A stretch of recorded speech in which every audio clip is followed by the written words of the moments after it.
Biacara nĩ ithararĩte kaunti-inĩ ya Tana River thutha wa mũiyũro wa maĩ gũcũngĩrĩria gwatuka gwa barabara ya Mbura Madogo.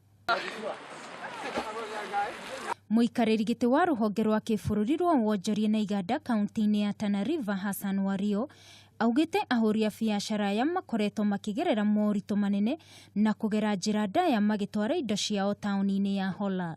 Mvua imekata barabara kwa sehemu 4, the distance of 4 km, na imebeba paka bridge. Sasa njia kutoka huku huwa haipitiki na watu wengi pia, kuna watu hata waliathirika kama watu 4 walikufa, walipoteza maisha yao pale. Na sasa msafiri pia imekuwa hali ngumu, na bidhaa kama hizi za soko ambaye zinaletwa kutoka Nairobi sasa ilikuwa ni ngumu kuleta kwa sababu inaharibikia barabarani. Atwarithia a bodaboda onao makoretwo magĩthiũrũrũka kilomita makiria ma 1,000 handũ harĩa mabatie gũthiĩ kilomita 150 gũthiĩ taũni-inĩ ya Hola. Habiba Abdullahi augĩte we rĩrĩa barabara ĩyo yatuĩkire nĩ akorirwo agĩte imwe cia indo iria endagia kuona ndarĩ na wĩki. Imetukost pesa nyingi tangu hii mvua, barabara zimekatika, mzigo umeozea barabarani. Tumepata changamoto nyingi. Siku ile ya kwanza tu barabara ilipokatika, gari ilikuwa imetoka Thika. Kufika hapo mahali laka imekatika, gari imebidi ikae pale. Ikakaa pale, vyombo ikatukatupa.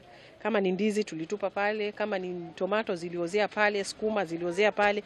Na wadu wa mikokoteni nĩ moritwo nĩ wĩra wao wa gũkuua indo iria cirehagwo nĩ ngari, kuona gũtirĩ ngari ikoretwo igĩtwara indo.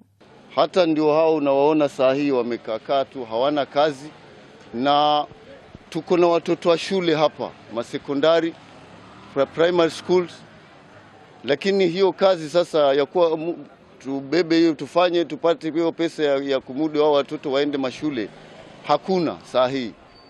Rĩu Onjoria aya nĩ morĩtie rũhonge rwa waki wa mabarabara rũkorwo rũgĩka mĩtũkĩ harĩ kũmathondekera barabara ĩno.